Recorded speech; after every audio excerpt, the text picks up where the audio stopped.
proceso de artificio intelectual tratando de improvisar, porque dentro de nuestros olvidos de memoria reciente no trajimos mutuamente nuestras propias carpetas de archivos de música. Ya habíamos planteado hablar de ópera y Alejandro planteaba que platicáramos sobre los tenores que más fama han dejado en el mundo, ¿no? Pues sí, Gabriel, muy buenos días a David, buenos días a todos ustedes que nos escuchan. Pues efectivamente, tú olvidaste tu memoria, yo olvidé copiar a la memoria la carpeta. Bueno, cosas de que se justifican, pero el resultado neto es que no tenemos la música que habíamos planeado. Sin embargo, con ayuda de David vamos a tratar de resolver el problema, y ustedes no se preocupen porque vamos a tener un programa muy, pero muy agradable, espero, hablando de tenores. No necesariamente los más famosos, ni siquiera los más recientes, porque hay muchos que no se pudieron grabar porque fueron muy famosos en el siglo XIX, incluso siglo XVIII, como herederos casi directos de los castrati, aunque sus voces no eran agudas. Entonces, en el mundo de los tenores, tenore viene de la palabra latina tenere, que es sostener, vamos a decir así, y en los coros medievales, en los coros sacros, el tenor era el que mantenía la nota, mientras los coros podrían estar haciendo a lo mejor un contrapunto, por decir, ¿no?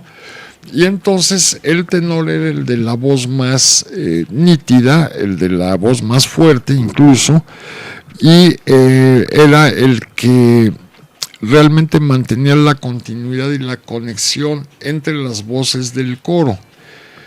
Cuando la música evoluciona un poco y empieza a ver ya la serie de cantantes solistas, en realidad esta herencia medieval del tenor se sigue, incluso decía de los castrati, aunque la voz de los castrati era extremadamente aguda, casi de contratenor.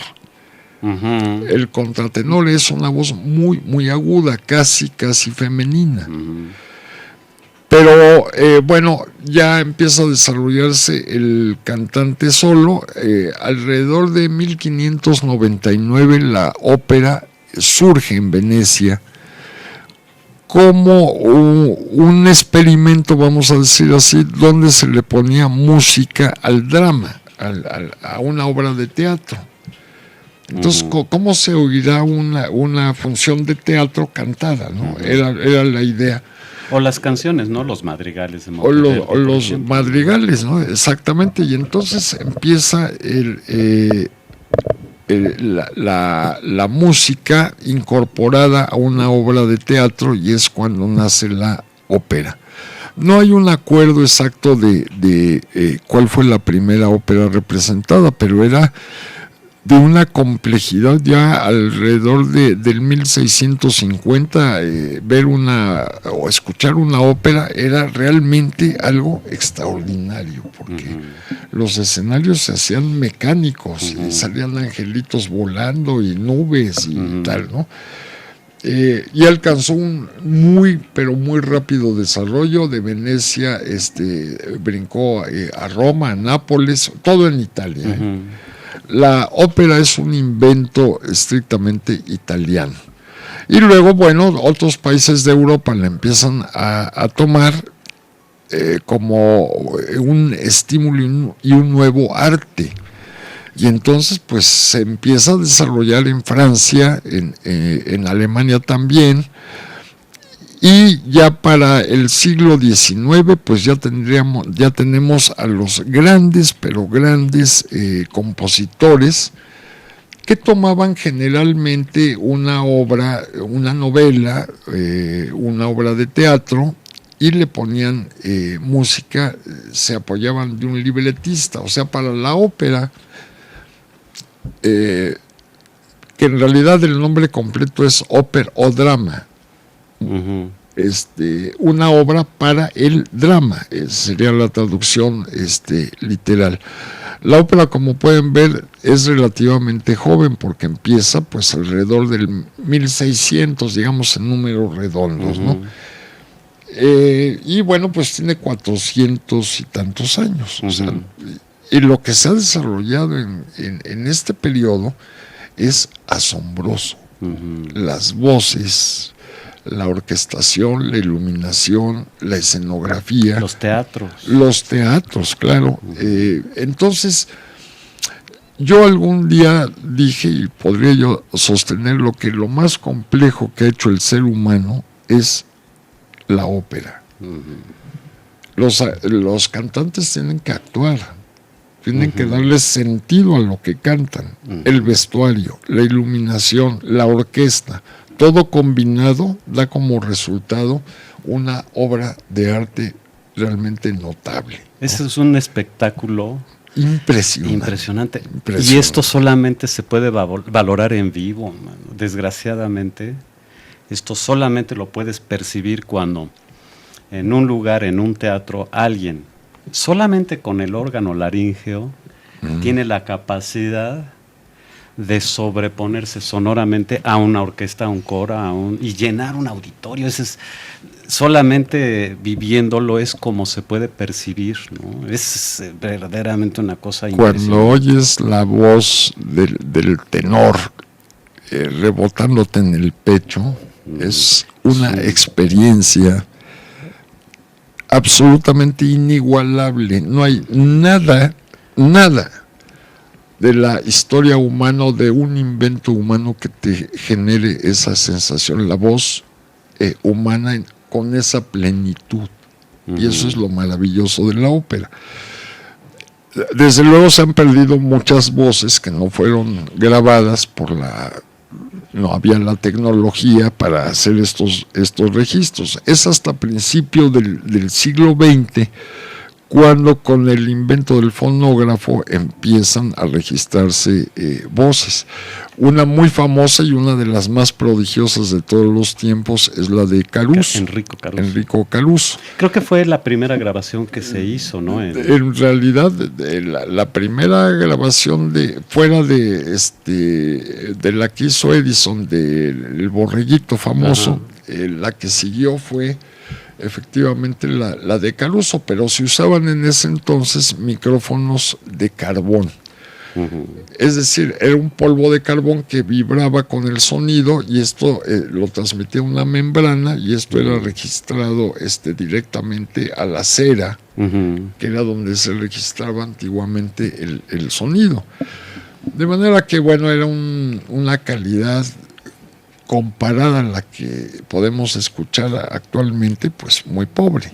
Pero en su época fue algo impresionante. Imagínate de dónde surge la voz de una cosa negra, o sea, un disco negro que giraba. Eso debió haber sido también una experiencia para mucha gente de principios del siglo, entre otros mi abuela. Notable, ¿no? Sí.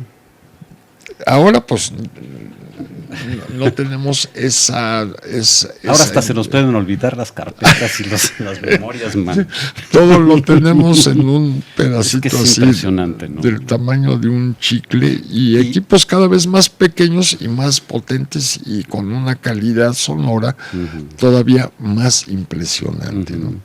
Fíjate que haciendo una revisión de los mejores tenores de la historia, el 11 de marzo del 2008, la BBC hizo un listado que en lo particular no me parece precisamente pues justo, ¿no? Porque depende del gusto de cada quien, ¿no? Vale la pena que lo revisen para que en un momento dado la puedan ubicar. Ni siquiera la planteamos mencionar, ¿no? Pero así de la lista, ¿tú a quién podrías, no mencionándola, sino a quién pondrías en primer lugar, sin mencionar quién está aquí, ¿no? Bueno, hay que aclarar que estos son gustos personales. Claro. No, pero hay preceptiva técnica. Sí, por ejemplo, me dices que Para a ti no te gusta Alfredo Kraus y a mí sí me gusta. Por ejemplo, ¿no? Para muchos, Pavarotti es uno de los más grandes. Y para los puristas es un cuate con una bella voz, ya, hasta ahí lo deja, ¿no? Pero dan sus razones de los alcances, de las notas que puede dar un tenor. Y entonces los puristas colocarían a Giuseppe Di Stefano como uno de los... Y a un sueco, Jussi Björling, pero hablando técnicamente. Oye, pero Caruso. El problema sí, claro, Caruso. El problema de Caruso es que sus grabaciones, aún, como se dice actualmente, remasterizadas, son aún así poco rescatables. Y también Caruso estaría, digamos, entre los tres más importantes. Pero ¿dónde dejas a Nicolai Gueda, por ejemplo? En fin, bueno, a Plácido Domingo, que ha sido el cantante, el tenor más completo de la historia. ¿Por qué? Porque Plácido Domingo lo mismo canta a Wagner, que se necesita un Elgin tenor, o sea, una voz extremadamente potente, y puede dar incluso tonos de barítono, y puede cantar en alemán, en italiano, opereta o zarzuela en español, en francés, etcétera. Entonces es un cantante con una dicción estupenda, que no tiene problema. Y si oyes a Pavarotti con cuidado, tiene una dicción en otros idiomas pésima, ¿no? Mala. Nunca cantó en alemán, por ejemplo, y si cantó fue poco, ¿no? Entonces, bueno, Pavarotti se hizo famoso por sus grabaciones con muchos otros artistas. No, y también sus canciones napolitanas. Hay un disco de él de canciones desde napolitanas. Luego que es un súper tenor. Qué bárbaro. O sea, un tenor de las ligas mayores, pero te repito, para los puristas, sí, bueno, está bien, una bellísima voz, pero ahí lo dejan. Dicen, no es de los seleccionados por el Señor, allá arriba, ¿no? Vamos a escuchar, si quieren, ustedes, a un tenor que en mi opinión es un gusto personal, repito, no, y además no somos expertos en música, nosotros escuchamos música con una pasión casi enferma.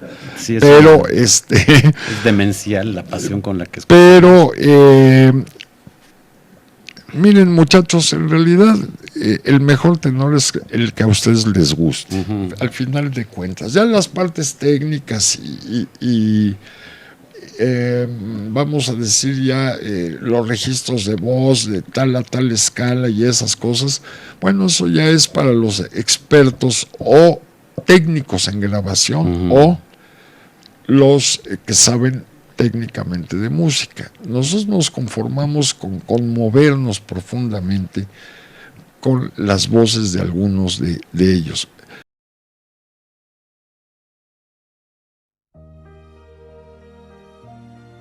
Bonjour, vous êtes à la chaîne internationale de sabersinfin.com.